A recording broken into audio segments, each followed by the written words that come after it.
Hi guys, welcome back to our channel. Guys, మన channel cricket సంబంధించిన ప్రతి చిన్న అప్డేట్ మన ఛానల్లో రెగ్యులర్ వస్తుంటాయి. ఇంకా మన ఛానల్ సబ్స్క్రైబ్ చేసుకోకపోతే గైస్ ఉంటేనే సబ్స్క్రైబ్ చేసుకోండి అండ్ పక్కన బ్లెక్ ని యాక్టివేట్ చేసుకోండి.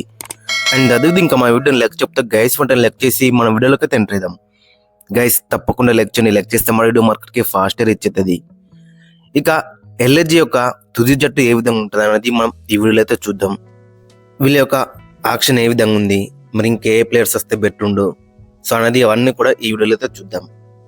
గైస్ తప్పకుండా మీ యొక్క ఒపీనియన్ అయితే కింద కామెంట్స్ అయితే మెన్షన్, అండ్ మీ యొక్క ఫేవరెట్ టీం ఏది అనేది కూడా కింద కామెంట్స్ అయితే మెన్షన్. నెక్స్ట్ ఏ టీం వీడియో కావాలో కూడా ఖచ్చితంగా కింద కామెంట్స్ అయితే మెన్షన్. ఇక లాస్ట్ సీజన్లో చూసినాం కదా, చాలా డిసప్పాయింట్మెంట్ అయితే కనబడింది వీళ్ళ దగ్గర నుంచి. మెయిన్గా చూసుకుంటే కెప్టెన్ రిషబ్ పంత్ ఫామ్ అనేది మనకు కొంచెం అటు ఇటుగా కనబడ్డది. బట్ రిషబ్ పంత్ లాస్ట్ సీజన్లో చూసుకుంటే నెంబర్ 4, నెంబర్ 5 అయితే వచ్చిండు. బట్ జనరల్గా మనం చూసుకుంటే ఇట టాప్ 3లో అతను ఉంటే చాలా మంచి రిజల్ట్ అయితే వస్తాయి లక్నో సూపర్ జెయింట్స్ కి. గత సీజన్లో లాస్ట్ మ్యాచ్ మనం చూసినాం కదా, రిషబ్ పంత్ నెంబర్ 3 అయితే వచ్చిండు. దాంట్లో ఒక సెంచరీ అయితే కొట్టిండు. 61 బాల్లో 118 అయితే స్కోర్ చేసిండు. 8 సిక్స్లు 11 4లు, ఆల్మోస్ట్ 200 స్ట్రైక్ రేట్తోని మంచి సెంచరీ అయితే స్కోర్ చేసిండు. సో కాబట్టి రిషబ్ పంత్ ఐడియల్ పొజిషన్ వచ్చేసి ఓపెనర్ నెంబర్ 3 అని చెప్పుకోవచ్చు. గత లాస్ట్ టైం మనం వరల్డ్ కప్ గెలిచినప్పుడు కూడా T20 వరల్డ్ కప్ 2024లో మరి రిషబ్ పంత్ నెంబర్ 3లో వచ్చిందని చెప్పుకోవచ్చు. సో కాబట్టి ఐడియల్ పొజిషన్ వచ్చేసి రిషబ్ పంత్కి నెంబర్ 3 ఓపెనర్ అని చెప్పుకోవచ్చు. గైస్ మరి మీరేమంటారో ఖచ్చితంగా కింద కామెంట్స్ అయితే మెన్షన్ చేయండి. ఇక గత సీజన్లో లక్నో సూపర్ జెయింట్స్ పర్ఫార్మెన్స్ వచ్చేసి టేబుల్లో 7th ప్లేస్లో ఉన్నారని చెప్పుకోవచ్చు. 14 మ్యాచ్లో 6 గెలిచిలు, 8 అయితే ఓడిపోయారు. సో కాబట్టి చాలా మనకి డిసప్పాయింట్ అయితే కనబడ్డది. మెయిన్గా చూసుకుంటే వీళ్ళకి ప్రాబ్లం వచ్చేసి టాప్ ఆర్డర్ చాలా బెటర్ రాణించింది. అంటే ఇన్ఫాక్ట్ టాప్ 3 మంచిగా రాణించింది. 4, 5, 6, 7 మొత్తం కంప్లీట్గా కొలాప్స్ అని చెప్పుకోవచ్చు. ఇక తర్వాత బౌలింగ్లో చూసుకుంటే మొత్తం కంప్లీట్గా మన ఇండియన్ బౌలర్స్తో వెళ్ళిళ్ళు. వాళ్ళు కూడా చాలా బెటర్ రాణించినప్పుడు కూడా ఇంకా ఏదో ఒక ఎక్స్పెక్టర్ లాంటి బౌలర్ అయితే మిస్ అయిందని చెప్పుకోవచ్చు. మెయిన్గా చూసుకుంటే వీళ్ళకి ఇంజురీ ప్రోన్స్ అయితే ఎక్కువ ఉన్నారని చెప్పుకోవచ్చు. మయాంక్ యాదవ్ ఆడలేడు, ఆవేష్ ఖాన్ కొన్ని మ్యాచ్ మాత్రం ఆడిండు, ఇంకా మోసిన్ ఖాన్ కూడా ఆడలేడు. సో కాబట్టి ఓవరాల్ చూసుకుంటే వీళ్ళకి చాలా ఇంజురీ ప్రోన్స్ అయితే ఉన్నారని చెప్పుకోవచ్చు.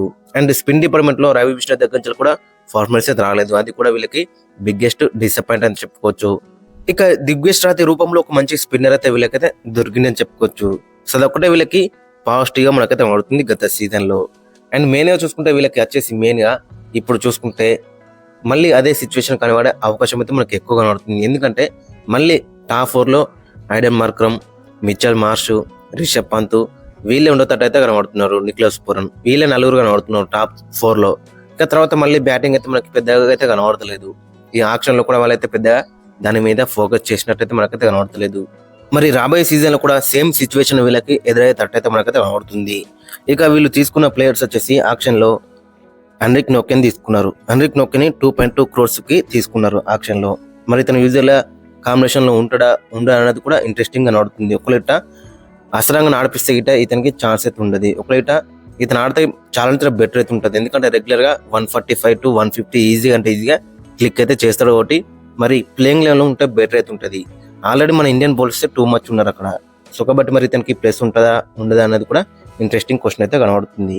గైస్ మరి మీరేమనుకున్నారో ఖచ్చితంగా కింద కామెంట్స్ అయితే మెన్షన్ చేయండి. మరి హెన్రిక్ నోకెన్ ప్లేయింగ్ లెవెల్లో ఉంటే బెటర్ ఉంటుందా ఉండదా అనేది కూడా ఖచ్చితంగా కింద కామెంట్స్ అయితే మెన్షన్ చేయండి. ఇక తర్వాత తీసుకున్న ప్లేయర్ వచ్చేసి వనిందు అసరంగని 2 crores అయితే తీసుకున్నారు. మరి యూజువల్గా చూసుకుంటే గతంలో ఉన్నట్టయితే మనకి తన పర్ఫార్మెన్స్ అయితే కనబడతలేదు. గత లాస్ట్ సీజన్లో చూసినాక రాజస్థాన్ రాయల్స్కి చాలా డిసప్పాయింట్ అయితే చేసిండు. మరి ఇక్కడ ఏ విధంగా రాణిస్తున్నారో ఇంట్రెస్టింగ్ కనబడుతుంది. బట్ ఇతనికి ప్లస్ పాయింట్ ఏంటంటే లక్నోలో మరి యూజువల్గా చూసుకుంటే స్పిన్నర్లకి చాలా హెల్ప్ అయితే ఉంటుంది. సో కాబట్టి మరి ఇతనికి హెల్ప్ దొరికే ఛాన్స్ అయితే ఎక్కువగా కనబడుతుంది. ఇంకా తర్వాత వీళ్ళు వచ్చేసి అక్షత్ రఘువంశిని తీసుకున్నారు 2.2 crores చాలా మంచి పిక్ లెక్క కనబడుతుంది. ఇక తర్వాత చూసుకుంటే ముకుల్ చౌదరిని కూడా తీసుకున్నారు. ఇది ఇంట్రెస్టింగ్ పిక్ అయితే మనకైతే కనబడుతుంది. మంచి పిక్ అని చెప్పుకోవచ్చు. 2.6 crores ముకుల్ చౌదరిని అయితే తీసుకున్నారు. వికెట్ కీపింగ్ చేస్తాడు, హార్డ్ హిట్టింగ్ బ్యాట్స్మెన్ అని చెప్పుకోవచ్చు. సో ఇది ఒకటి మనకి మంచి పిక్ లెక్క కనబడుతుంది. ఇక తర్వాత చూసుకుంటే నమన్ తివారీని తీసుకున్నాడు. లెఫ్ట్ ఆర్మ్ పేసరు, మంచి 135 to 140 మధ్యలో అయితే వేస్తాడు. మంచి స్వింగ్ అయితే వేస్తాడు. ఇన్ స్వింగర్స్ ఎక్కువ వేస్తాడట. సో కాబట్టి చాలా ఇంట్రెస్టింగ్ పిక్ అయితే కనబడుతుంది. ఇక తర్వాత చూసుకుంటే 8.6 crores జోస్ ఇంగ్లీష్ అయితే తీసుకున్నారు. ఆక్షన్ కు ముందు అతను ఏమన్నాడు, 3 to 4 మ్యాచెస్ ఆడతారని అన్నాడు. బట్ రీసెంట్ గా చూసుకుంటే న్యూస్ వచ్చేసి మోస్ట్ ఆఫ్ ది మ్యాచెస్ ఆడతారని రూమర్స్ అయితే వస్తున్నాయి.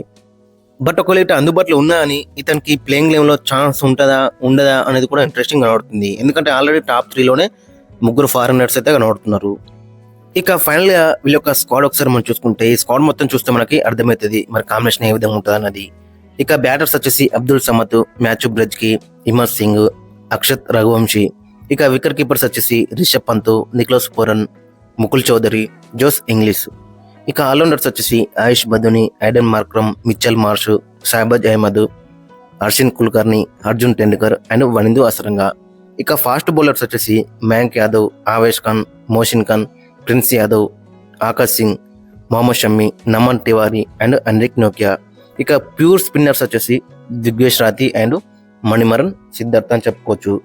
సో ఓవరాల్గా చూసుకుంటే స్క్వాడ్ వచ్చేసి చాలా బెటర్ ఉన్నప్పుడు కూడా డౌన్ ది ఆర్డర్ ఫినిషింగ్ చేసే ప్లేయర్స్ అయితే మనకైతే కనబడతలేరు. అక్కడ ఆయుష్ బదుని నెంబర్ 5 అయితే ఉంటాడు, నెంబర్ 6లో అబ్దుల్ సమద్ ఉంటాడు. ఇక తర్వాత వీళ్ళకి బ్యాటింగే లేదు. అబ్దుల్ సమద్ కూడా ఫస్ట్ బ్యాటింగ్ చేస్తున్నప్పుడు ఆ ఫినిషింగ్ టచెస్ అయితే ఇస్తాడు, అదే చేజింగ్లో అయితే చేతులు ఎత్తేస్తాడు. సో కాబట్టి ఆ ప్రాబ్లం కూడా మనకైతే కనబడుతుంది. సో కాబట్టి వీళ్ళకి టాప్ 4 టాప్ 5 తర్వాత వీళ్ళకి బ్యాటింగే మనకైతే కనబడతలేదు. సో కాబట్టి మరి ఏ విధంగా రాణిస్తున్నా అనేది ఇంట్రెస్టింగ్ కనబడుతుంది. మెయిన్గా చూసుకుంటే బౌలింగ్ వచ్చేసి చాలా బెటర్ కనబడుతుంది. బట్ ఇంజురీ ప్రోన్స్ అయితే ఎక్కువ ఉన్నారని చెప్పుకోవచ్చు. Mayank Yadav injury prone, Mohsin Khan injury prone, Mohammed Shami injury prone, Anrich నోకియా కూడా రీసెంట్గానే మరి T20 సైడ్కి అయితే వచ్చింది, అతను కూడా ఇంజూర్ ప్రోనే. ఇంకా చాలా ప్లేయర్స్ ఇంజూర్ కారణంగా చాలా ఇబ్బంది అయితే పడుతున్నారు. ఆవేష్ ఖాన్ కూడా ఇంజురీ ప్రోనే అని చెప్పుకోవచ్చు. మెయిన్గా చూసుకుంటే ప్లేయింగ్ లెవెల్లో ఉండే ప్లేయర్స్ అందరు కూడా ఇంజురీ ప్రోన్ ప్లేయర్స్ అని చెప్పుకోవచ్చు. మెయిన్గా చూసుకుంటే ఫాస్ట్ బౌలింగ్లో వచ్చేసి. సో కాబట్టి మరి ఏ విధంగా వీళ్ళు ట్రాన్స్ఫర్ అనేది ఇంట్రెస్టింగ్ అవుతుంది. ఫస్ట్ చెప్పుకున్నాం కదా మనం, మెయిన్గా వీళ్ళకి వచ్చేసి ఓపెనింగ్లో రిషబ్ పంత్ వెళ్తే బెటర్ అయితే ఉంటుంది. అండ్ తర్వాత చూసుకుంటే ముకుల్ చౌదరిని మరి ఇక్కడ ఆడిస్తారా అనేది ఇంట్రెస్టింగ్ అవుతుంది. ఒకవేళ అతనికి ఇట్లా నెంబర్ 7లో ఆడితే ఇట్లా బెటర్ ఉంటుంది అప్పుడు కూడా. బట్ అతను యూజువల్లీ చూసుకుంటే నెంబర్ 4 నెంబర్ 5 ప్లేయర్ అని చెప్పుకోవచ్చు. మరి నెంబర్ 6 నెంబర్ 7లో అతను ఫినిష్ చేయడా అన్నది కూడా ఇంట్రెస్టింగ్గా మనకైతే కనబడుతుంది. అండ్ కొత్త వచ్చిన అక్షత్ రఘువంశీ కూడా టాప్ ఆర్డర్ ప్లేయర్ అని చెప్పుకోవచ్చు. నెంబర్ 3 నెంబర్ 4 అయితే ఆడతాడు. సో కాబట్టి వీళ్ళకి మెయిన్గా చూసుకుంటే ఫినిషర్సే కనబడతలేరు, టూ మనీ పేసర్స్ని అయితే తీసుకున్నారు అని చెప్పుకోవచ్చు ఆక్షన్లో అయితే.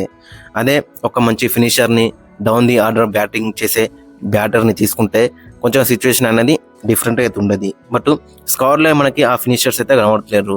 సో కాబట్టి వీళ్ళకి చాలా ఇబ్బందిగా ఉండే ఛాన్స్ అయితే మనకి ఎక్కువ కనబడుతుంది. ఇక ఫైనల్గా వీళ్ళ యొక్క ప్లేయింగ్ లెవెన్ అక్కడ మనం చూసుకుంటే Aiden Markram and Mitchell Marsh ఓపెనింగ్లో బరిలోకి దిగుతారు. 3లో Rishabh Pant captain wicket keeper, 4లో నికోలస్ పూరన్, 5లో ఆయుష్ బదుని, 6లో ముకుల్ చౌదరి, 7లో అబ్దుల్ సమద్, 8లో వనిందు అసరంగా, 9లో మయాంక్ యాదవ్, 10లో మొహమ్మద్ షమ్మి, 11లో ఆవేష్ ఖాన్, ఇంపాక్ట్ ప్లేయర్గా దిగ్వేష్ రాతి. మెయిన్ ఓవరాల్గా చూసుకుంటే వీళ్ళకి టాప్ 5 తర్వాత మంచి బ్యాటింగ్ అయితే కనబడతలేదు. ఇక బౌలింగ్లో కూడా మరి ఇంజురీ ప్రోన్స్ ఎక్కువ ఉన్నారని చెప్పుకోవచ్చు. గైస్ మరి మీరేమనుకున్నారో ఖచ్చితంగా కింద కామెంట్స్ కింద మెన్షన్ చేయండి. అండ్ మీ యొక్క ప్లేయింగ్ లెవెన్ కూడా కింద కామెంట్స్ కింద మెన్షన్ చేయండి.